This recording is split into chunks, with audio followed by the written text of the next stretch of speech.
నమస్తే అండి. ఈరోజు వీడియోలో రైస్ బ్యాగ్తో లేదంటే యూరియా సంచులతో మొక్కల్ని పెంచుకోవడానికి కావలసిన గ్రో బ్యాగ్స్ని ఇంట్లోనే మనం ఈజీగా ఎలా కుట్టుకోవచ్చో తెలుసుకుందాం. ఈ వీడియో చేయమని చాలా రోజుల నుంచి కూడా కామెంట్స్లో అడుగుతున్నారండి. రిక్వెస్టెడ్ వీడియో అనమాట. ఎప్పటి నుంచో చేద్దాం అనుకుంటున్నాను, లేట్ అయిపోయింది, ఏమనుకోవద్దండి. ఈ వీడియో స్టార్ట్ చేసే ముందు ఇప్పటి వరకు వీడియోని లైక్ చేయకపోతే లైక్ చేయండి. ఫస్ట్ టైం మన ఛానల్ని విజిట్ చేస్తున్నట్లయితే సబ్స్క్రైబ్ చేసుకోవటం మాత్రం మర్చిపోవద్దు. ఇంకా వీడియో స్టార్ట్ చేసేద్దామండి. గ్రో బ్యాగ్ని కుట్టుకోవటానికి యూరియా సంచిని తీసుకున్నాను. దీని ప్లేస్లో మీరు రైస్ బ్యాగ్నైనా తీసుకోవచ్చు, లేదంటే ఫ్లెక్సీనైనా సరే తీసుకోవచ్చండి. నేను ఇక్కడ యూరియా సంచిని తీసుకుని ఈ చివరి ఉండే ఆ ఎడ్జ్ని కట్ చేసేస్తున్నాను అనమాట. అలాగే అడ్డంగా ఉండే ఒకవైపు మడతను కూడా మనం కట్ చేసేసుకోవాలి. అప్పుడు ఈ యూరియా సంచి అనేది పొడవుగా వస్తుందండి. మీరు కొంచెం వీడియోలో చూసి అర్థం చేసుకోవడానికి ట్రై చేయండి. కొంచెం చెప్పటంలో నేను తడబాటు అయినా మీకు అర్థమవుద్దని అనుకుంటున్నాను. ఈ ఒక్క యూరియా సంచితో మనం 2 గ్రో బ్యాగ్స్ని కుట్టుకోవచ్చండి. ఇలా అంటే 2 భాగాల కింద మళ్ళీ కట్ చేసుకోవాలి.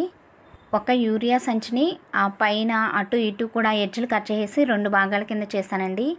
ఇప్పుడు అడుగు భాగం కుట్టుకోవటం కోసం వేరొక బ్యాగ్ని తీసుకోవాలి. మనం వేరొక సంచిని తీసుకుని 12 అంగుళాల వెడల్పు ఉండేటట్టుగా ఏదైనా ఒక కొలత తీసుకుని, నేను ఇక్కడ పళ్ళెం తీసుకున్నానండి. స్టీల్ పళ్ళెం కూడా 12 అంగుళాలు ఉండేది తీసుకుని రౌండ్గా మార్క్ చేసుకున్నాను. ఇప్పుడు ఈ మార్క్ చుట్టూరు కూడా కట్ చేసుకుంటున్నాను అనమాట.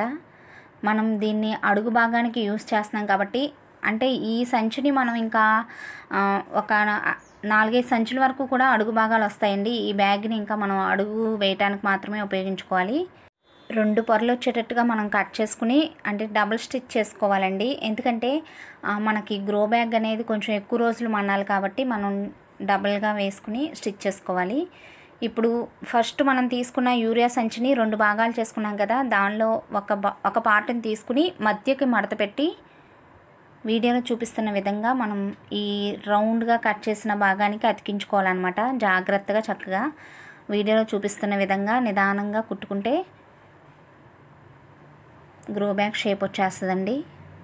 ఈ యూరియా సంచులు, రైస్ బ్యాగులు, ఫ్లెక్సీలు ఇవన్నీ కూడా కొంచెం బిర్స్గా ఉంటాయి కాబట్టి మనకి త్వరగా వంగవండి. అందుకని కొంచెం ఆ రౌండ్ తిరిగేటప్పుడు మనం స్లోగా కుట్టుకుంటే సరిపోతుంది. ఇలా కుట్టుకున్న గ్రో బ్యాగులు మనకి సంవత్సరం పైన కూడా చాలా బాగా మన్నుతున్నాయండి. మన గార్డెన్లో మీరు హార్వెస్ట్ వీడియోస్లో చూసారు కదా.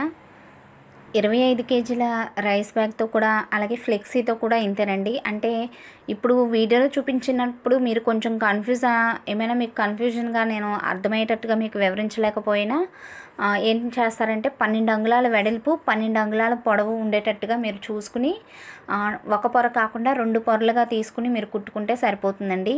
ఇప్పుడు ఈ సైడ్ అమ్మట ఉండే ఆ ఎడ్జ్ను కూడా 2 మడతలు కూడా కలిపేసి కుట్టేసుకోవాలి. ఒకే కుట్టు కాకుండా 2 కుట్లు వేసుకోవాలండి. అప్పుడే బ్యాగ్ కొంచెం స్ట్రాంగ్గా ఉంటుందన్నమాట. కుట్లు అనేవి విడిపోకుండా కూడా ఉంటాయి. ఇప్పుడు 2వ కుట్టు కూడా వేసేసుకుంటున్నానండి. ఈ సైజు గ్రో బ్యాగ్స్లో మనం వంగ, పచ్చిమిరప, టొమాటో, అలసందలు ఇలా లేదంటే ఒక్కొక్క బీరపాదు కానీ పొట్లపాదు కానీ ఒక్కొక్క విత్తనం కూడా పెట్టుకుని మనం మంచి పంట తీసుకోవచ్చండి. ఇప్పుడు కుట్లు కనపడకుండా లోపలికి తిరగ తీసేసుకోవాలన్నమాట. పైకి నీట్గా కనపడుతుంది గ్రో బ్యాగ్. చూసారా, ఖర్చు లేకుండా మనం ఇంట్లోనే యూరియా సంచులతో, ఫ్లెక్సీలతో ఇలా మనం అందంగా గ్రో బ్యాగ్ని కుట్టుకోవచ్చు. ఇక్కడ చూసారా, అడుగు భాగంగా కట్ చేసిన గ్రీన్ కలర్ బ్యాగ్ మనకి 4 సంచులకు వచ్చిందండి. 4 బ్యాగ్స్కి వచ్చింది.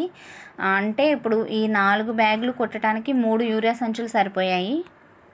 ఇప్పుడు ప్రతి గ్రో బ్యాగ్కి కూడా మనం డ్రైనేజ్ హోల్స్ అనేవి కంపల్సరీగా పెట్టుకోవాలి. నేను ఇక్కడ కత్తెరతో చిన్నగా కట్ చేస్తున్నానండి. లేదంటే ఒక చిన్న టర్న్ స్కూల్ వేడి చేసి దాంతో కూడా మనం హోల్స్ పెట్టుకోవచ్చు.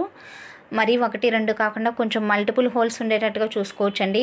ఇంకొక అడ్వాంటేజ్ ఏంటంటే ఈ గ్రో బ్యాగ్స్కి మనకి ఒకవేళ డ్రైనేజ్ హోల్స్ అనేవి పూడిపోయాయి లేదంటే సరిపోలేదు అనుకుంటే మనం ఏదన్నా ఒక చిన్న టర్న్ స్కూల్తో మొక్క పెరిగేటప్పుడైనా సరే మనం చిన్నగా హోల్స్ చేసుకోవచ్చు అనమాట. అందుకని చెప్పి నేను ఇక్కడ 2 మాత్రమే చేశాను డ్రైనేజ్ హోల్స్. మట్టి ఆల్రెడీ కలిపి పెట్టుకున్నదేనండి. చాలా రోజులు అయింది ఇది కలిపి, అందుకని కొంచెం డ్రై అయిపోయినట్టుగా ఉంది. అంటే మిగిలిందండి, ఒకసారి కలిపేస్తాం కదా, అది మిగిలిన మట్టిని ఇప్పుడు ఈ గ్రో బ్యాగ్స్లోకి నింపుకుంటున్నాము.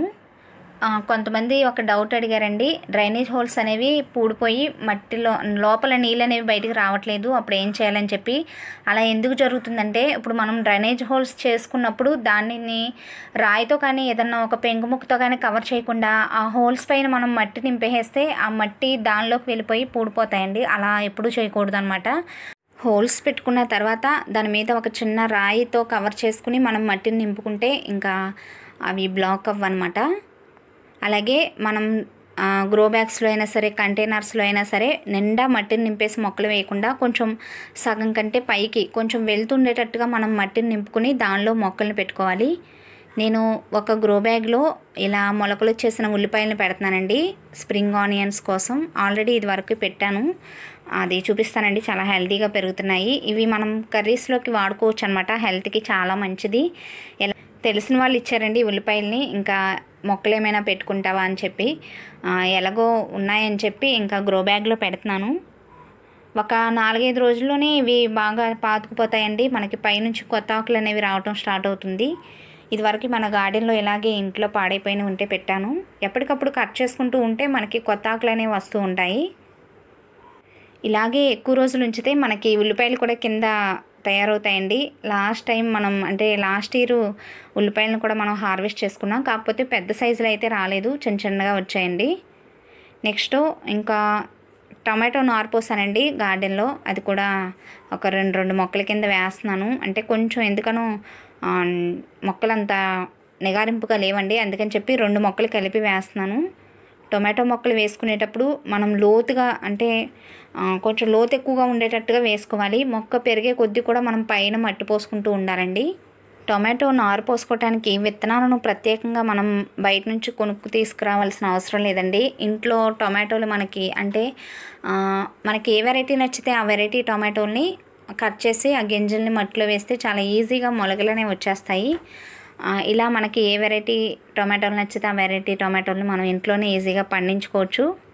టొమాటోల్ని మనం ఈజీగా ఎక్కువగా పండించుకోవాలంటే అది శీతాకాలం అండి. శీతాకాలంలో చాలా బాగా కాస్తాయి టొమాటోలు. నెక్స్ట్ పచ్చిమిరప మొక్కలు కూడా నారుందండి, అది కూడా వేస్తున్నాను. కామెంట్స్లో అడిగారండి, అంటే హార్వెస్ట్కి రెడీ అవుతున్న మీ పాదుల్ని చూపించమని. నెక్స్ట్ వీడియోలో తప్పకుండా ఆ వీడియో చేస్తాను. బట్ కొంచెం డిసప్పాయింట్ అయ్యానండి పాదుల విషయంలో, ఎందుకంటే కంటిన్యూస్గా ఒక 10 రోజుల పైనే అలా కంటిన్యూస్గా వర్షాలు పడ్డాయి కదా. సో మరి దాన్ని బట్టి ఏమో కొంచెం మొక్కలు అంత ఒక్కసారిగా డల్ అయినట్టుగా అనిపించాయి. కొంచెం అవి మీకు నెక్స్ట్ వీడియోలో చూపిస్తానండి. దానికి నేను ఎరువులు అవి వేసాను, అలాగే ఏయోటి స్ప్రేలు చేస్తున్నానండి. నిన్న పుల్లటి మజ్జిగ స్ప్రే చేసుకున్నాం కదా. అలాగే బీన్స్ విత్తనాలు నిన్న రాత్రి నానబెట్టానండి, వాటిని కూడా ఒక గ్రో బ్యాగ్లో పెడుతున్నాను. బీన్స్ కూడా గ్రో బ్యాగ్ సరిపోతుందండి. మనం 100 రూపీస్ బ్లాక్ టబ్లోనూ పెట్టుకోవచ్చు. ఇలా లోతు ఎక్కువగా కొంచెం వెడల్పు తక్కువ ఉండే వాటిలో కూడా బాగానే ఉంటాయి. కొంచెం పెట్టేటప్పుడు కొంచెం ఎక్కువ విత్తనాలే పెడుతున్నానండి, అన్నీ జర్మినేట్ అవుతాయో లేదో తెలియదు కాబట్టి. ఇప్పుడు బాగా వాటర్ చేసేసుకుంటే సరిపోతుంది. ఇలా నానబెట్టి పెట్టుకుంటే కొంచెం త్వరగా మొలకలనే వస్తాయండి. ఇదండి ఈరోజు వీడియో. మేబీ మీకు అర్థమయ్యే విధంగానే ఎక్స్ప్లెయిన్ చేశానని అనుకుంటున్నాను. వీడియో నచ్చితే లైక్ చేయండి, అలాగే ఫస్ట్ టైం మన ఛానల్ విజిట్ చేస్తున్నట్లయితే సబ్స్క్రైబ్ చేసుకోవటం మాత్రం మర్చిపోవద్దు. Thank you so much for watching my videos అండి.